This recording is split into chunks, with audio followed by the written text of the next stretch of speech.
ಎಲ್ಲರಿಗೂ ನಮಸ್ಕಾರ. Welcome back to my YouTube channel. So ನಿಮಗೆಲ್ಲ ಗೊತ್ತಿರುತ್ತೆ ಈಗ ಆಲ್ರೆಡಿ ಶಿಕ್ಷಕರಿಗೆ ಟಿ ಟಿ ಕಡ್ಡಾಯ ಅಲ್ವಾ. ಸೊ ನಮಗೆಲ್ಲ ತಿಳಿದ ಹಾಗೆ ಸುಪ್ರೀಂ ಕೋರ್ಟ್ ಈಗ ಒಂದು ಮಹತ್ವದ ತೀರ್ಪನ್ನು ನೀಡಿದೆ. ಅದು ಏನು ಅಂತ ಅಂದರೆ ಶಿಕ್ಷಕರಿಗೆ ಟಿ ಟಿ ಕಡ್ಡಾಯ. ನ್ಯಾಯಮೂರ್ತಿಗಳಾದ ದೀಪಂಕರ್ ದತ್ತಾ ಮತ್ತು ಮನಮೋಹನ್ ಅವರಿಂದ ಕೂಡಿದಂತಹ ಒಂದು ಪೀಠ ವಿಚಾರಣೆ ನಡೆಸಿ ಈ ತೀರ್ಪನ್ನು ಪ್ರಕಟ ಮಾಡಿದೆ. ಅದು ಅನುಸಾರ ಶಿಕ್ಷಣ ಹಕ್ಕು ಜಾರಿಯಾದ ಮೇಲೆ ನೇಮಕವಾದಂತಹ ಎಲ್ಲ ಶಿಕ್ಷಕರಿಗೂ ಕೂಡ ಇದು ಅನ್ವಯ ಆಗ್ತದೆ ಅಂತ ಹೇಳಬಹುದು.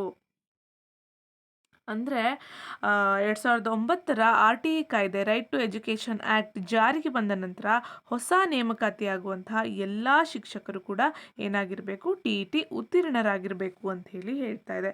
ಹಾಗೆಯೇ 2009ರ RTE ಕಾಯ್ದೆಗೂ ಮೊದಲೇ ನಾವು ನೇಮಕಗೊಂಡಿದ್ದೀವಿ ಅಂತ ಅಂದರೆ ಸೊ ನಾವು ಶಿಕ್ಷಕರು ಹಳೆಯ ಹುದ್ದೆಯಲ್ಲೇ ಮುಂದುವರಿಬಹುದು ಮತ್ತು ಬಡ್ತಿನ ನಾವು ಪಡ್ಕೋಬಹುದು ಅನ್ನೋದಾದರೆ TET ಕಂಪಲ್ಸರಿಯಾಗಿ ಪಾಸ್ ಆಗಬೇಕು ಅಂತ ಹೇಳ್ತಾ ಇದೆ. ಅಂದರೆ ನಿವೃತ್ತಿಗೆ ನಮಗೆ ಇನ್ನು 5 ವರ್ಷ ಇದೆ ಅನ್ನೋದಾದರೆ ನಾವು ಯಾವುದೇ ರೀತಿಯ ತಲೆ ಕೆಡಿಸ್ಕೊಳ್ಳುವ ಅವಶ್ಯಕತೆ ಇಲ್ಲ. ಬಿಕಾಸ್ ಈ ರೂಲ್ಸ್ಗಳು ನಮ್ಗೆ ಯಾರಿಗೂ ಕೂಡ ಅನ್ವಯ ಆಗೋದಿಲ್ಲ. ಅಲ್ಲದೆ ನಮಗೆ ನಿವೃತ್ತಿಗೆ ಇನ್ನು 5ಕ್ಕಿಂತ ಹೆಚ್ಚಿನ ವರ್ಷ ಇದೆ, ಅಂದರೆ ನಮ್ಮ ಸರ್ವಿಸ್ ಇನ್ನು 5 ವರ್ಷ ಅಲ್ಲ, ಅದಕ್ಕಿಂತ ಜಾಸ್ತಿ ವರ್ಷ ಸರ್ವಿಸ್ ಇದೆ ಅನ್ನೋದಾದರೆ ಸೊ ನಾವುಗಳು ಇನ್ನು 2 ವರ್ಷದಲ್ಲಿ TETನ ಪಾಸ್ ಮಾಡ್ಕೊಳ್ಬೇಕು ಅಂತ ಸೂಚನೆನ ನೀಡಿದೆ. ಹಾಗಿದ್ದಾಗ ಮಾತ್ರ ನಾವು ಸೇವೆಯಲ್ಲಿ ಮುಂದುವರಿಯಲು ಸಾಧ್ಯ. ಇಲ್ಲ ಅಂದರೆ ಸೇವೆಯಲ್ಲಿ ಮುಂದುವರಿಯೋಕ್ಕಾಗಲ್ಲ, ಹಾಗೆಯೇ ಬಡ್ತಿನೂ ಕೂಡ ತಗೊಳ್ಳೋಕ್ಕೆ ಆಗೋದಿಲ್ಲ.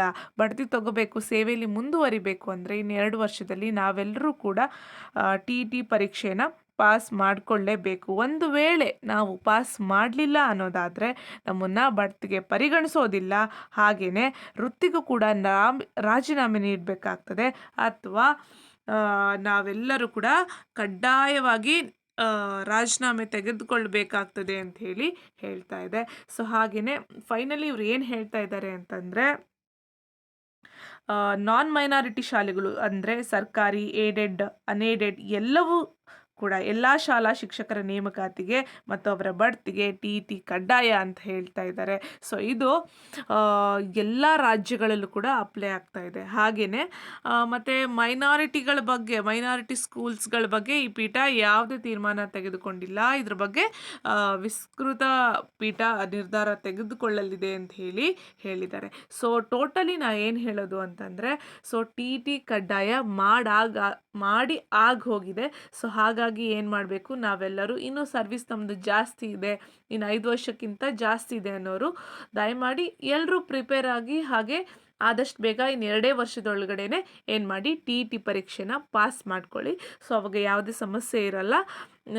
ಸೊ ಈಗಲೇ ನಿಮ್ಮ ತಯಾರಿನ ಚುರುಕು ಮಾಡಿ, TET ಪರೀಕ್ಷೆ ಇನ್ನೇನು ಹತ್ತಿರದಲ್ಲಿ ಬರಬಹುದು.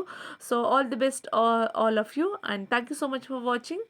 ಈ ವಿಡಿಯೋ ಇಷ್ಟ ಆಗಿದ್ದರೆ ಲೈಕ್ ಮಾಡಿ, ಶೇರ್ ಮಾಡಿ, ಹಾಗೆ ಕಮೆಂಟ್ ಮಾಡಿ ಏನಾದರೂ ಬದಲಾವಣೆಗಳು ಬೇಕಾದಲ್ಲಿ.